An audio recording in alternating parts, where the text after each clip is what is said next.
তোমরা কি জানো লাইফের কোন এক্সাক্ট পয়েন্টে গিয়ে আমি ডিসিশন নেই যে আমি বুয়েট টার্গেট নিব না? আমার দাদা কিন্তু বুয়েটে পড়েছিলেন এবং ফ্যামিলিতে সবাই বলে যে আমি দাদার মতো হয়েছি। এরপরও আমার যেহেতু ছোটবেলা থেকে ট্যালেন্ট স্কলারশিপ ছিল এবং আমি সো কল্ড সুপার ভালো স্টুডেন্ট ছিলাম, তো সবার আসলে একদম আত্মবিশ্বাস ছিল যে এটা আবার বলা লাগে নাকি, তোমরা তো বুয়েটে পড়বেই। কিন্তু আমি যখন এইচএসসি তে উঠি তখন আমি জানতে পারি যে আইসিটি নামে একটা সাবজেক্ট আছে যেটা 100 মার্কের পরীক্ষা দিতে হবে, যেটাতে প্রোগ্রামিং নামে একটা চ্যাপ্টার আছে। এবং আমি এটাও জানতে পারি যে ফ্রিল্যান্সিং করে অনেক কম বয়সী মানুষজন ঘরে বসে বেশ স্বাবলম্বী হয়ে যাচ্ছে। তো সবকিছু মিলে আমি একটা ল্যাপটপ ম্যানেজ করি এবং আমি বাসায় একটা টিচার নেই। আমার আগ্রহের জায়গা থেকে কিন্তু এগুলো নেওয়া বা করা। আমি আমার টিচারকে অনেক বেশি প্রশ্ন করতাম সবকিছু নিয়ে এবং আলহামদুলিল্লাহ আমার ওই টিচারটা অনেক অনেক বেশি এফোর্ট দিত আমার পিছনে সকল অ্যান্সার আমাকে দেওয়ার জন্য। ইভেন কোনো অ্যান্সার যদি তার কাছে না থাকতো, সে শিখে এসে আমাকে অ্যান্সারটা দেওয়ার চেষ্টা করতো, যেটা আমি অনেক বেশি অ্যাপ্রিসিয়েট করি। তো এরপরে যখন আমি প্রোগ্রামিং করতে শুরু করলাম, আমি রিয়েলাইজ করলাম আমরা যে মনে করি না মেডিকেলে গেলে খালি মুখস্থ মুখস্থ, আর বুয়েটে গেলে তো কিচ্ছু মুখস্থ নাই, মাথার মধ্যে আমি সব সেট করে আগে থেকে নিয়ে যাবো, আমি খালি জাস্ট ওখানে গিয়ে লিখবো। ব্যাপারটা এরকম না। কোডিং এও অনেক কিছু আমার আগে থেকে জানতে হবে, পারতে হবে, যেটা হয়তো শিখতে শিখতে পারতে হবে, বাট ডিফারেন্স নাই, তোমাকে এখানে এফোর্ট দিতে হবে, ম্যাটার হচ্ছে এটা। তো আমি বুঝলাম যে প্রোগ্রামিং বা কোডিং আমার আগ্রহের জায়গা না, আমার এটা ভালো লাগছে না। তো 4 মাস পরে আমি প্রোগ্রামিং বা কোডিং করা অফ করে দিলাম। আমার কিন্তু 4টা মাস এক্সপ্লোর করতে নষ্ট হয়েছে। তো সিএসসির অপশন বাদ, এবার ট্রিপলির অপশনে আসি। ট্রিপলির অপশনে গিয়ে আমি এসএসসি তেও চলতরিৎ চ্যাপ্টারটা ওভাবে পড়ি নাই।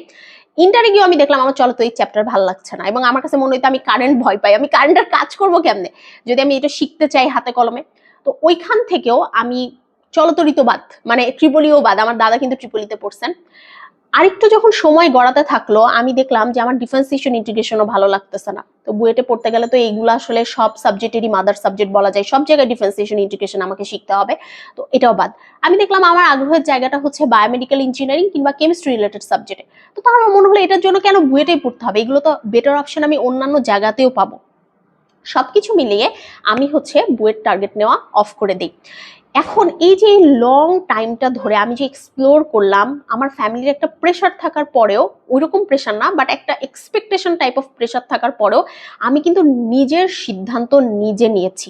তুমি সবসময় শুনবা যে এইচএসসি তে উঠেই আগে টার্গেট ফিক্সড করো, এটার মতো ভুল কথা দ্বিতীয়টা নাই। এইচএসসি তে উঠে সবার আগে টার্গেট হচ্ছে এইচএসসি।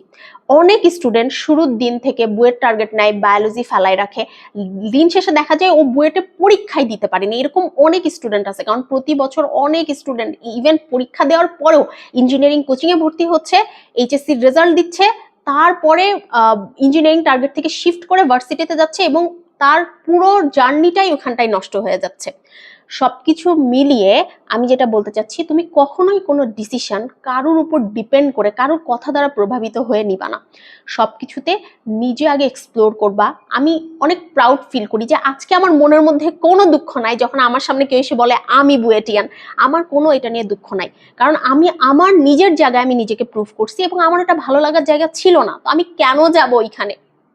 তো তোমার মধ্যে যেন এই আত্মবিশ্বাসটা থাকে, তোমার নিজের মধ্যে যেন কখনো আফসোস না থাকে।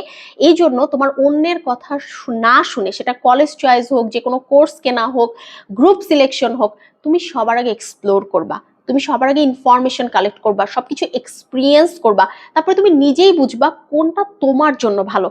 সবার জন্য যা ভালো হবে সেটা তোমার জন্য ভালো নাও হতে পারে। যেরকম এই যে বললাম, প্রতি বছর অসংখ্য স্টুডেন্ট জাস্ট বিকজ অফ অন্যের কথা দ্বারা প্রভাবিত হয়ে বুয়েটের টার্গেট নিয়ে লাস্ট মোমেন্টে সেখান থেকে হচ্ছে উইথড্র হচ্ছে। তারা যদি নিজেরা একটু এক্সপ্লোর করতো, তারা নিজেরাই বুঝতে পারতো যে কোনটা তাদের জন্য বেস্ট। আর হ্যাঁ, এইচএসসি তে উঠে সবার আগে টার্গেট হচ্ছে এইচএসসি। এইচএসসি টার্গেট নিলে, কখনোই মেডিকেল টার্গেট নিলে, হায়ার ম্যাথ অথবা ইঞ্জিনিয়ারিং টার্গেট নিলে বায়োলজি, এই সাবজেক্টগুলো এভাবে ফেলে দেওয়া যাবে না। এটা ফেলে দেওয়ার সাবজেক্ট না। তুমি এইচএসসি তে উঠছো, তুমি যেই সাবজেক্টগুলো নিয়েছো সবগুলো তোমার ইকুয়াল প্রায়োরিটি সাবজেক্ট এবং সবগুলো সাবজেক্ট পড়ে তোমাকে ভালো রেজাল্ট করতে হবে। আমি কিন্তু আইসিটি বা প্রোগ্রামিং আমার ভালো না লাগার পরেও, আমার সময় আইসিটিতে প্রচুর স্টুডেন্ট এ প্লাস মিস করছিল, ইভেন হচ্ছে এমসিকিউতে ফেল করছিল। আমি কিন্তু আইসিটিতে 91 নাম্বার পাইছি 100-র মধ্যে। তাহলে বুঝতে পারতেছো আমি কিন্তু কোনোটা অবহেলা করি নাই। তোমরা যদি চাও যে রেজাল্টের আগে এই একটা মাস তোমরা এক্সাক্ট কিভাবে কাটাবা, কি কি ইনফরমেশন বা কি কি জিনিস তোমাদের কালেক্ট করা উচিত, কি কি সম্পর্কে তোমাদের জানা উচিত, তোমরা আমাকে যদি জানতে চাও আমাকে অবশ্যই কমেন্টে জানাবা। আমি ইনশাল্লাহ এটার ভিডিও দিয়ে দিব।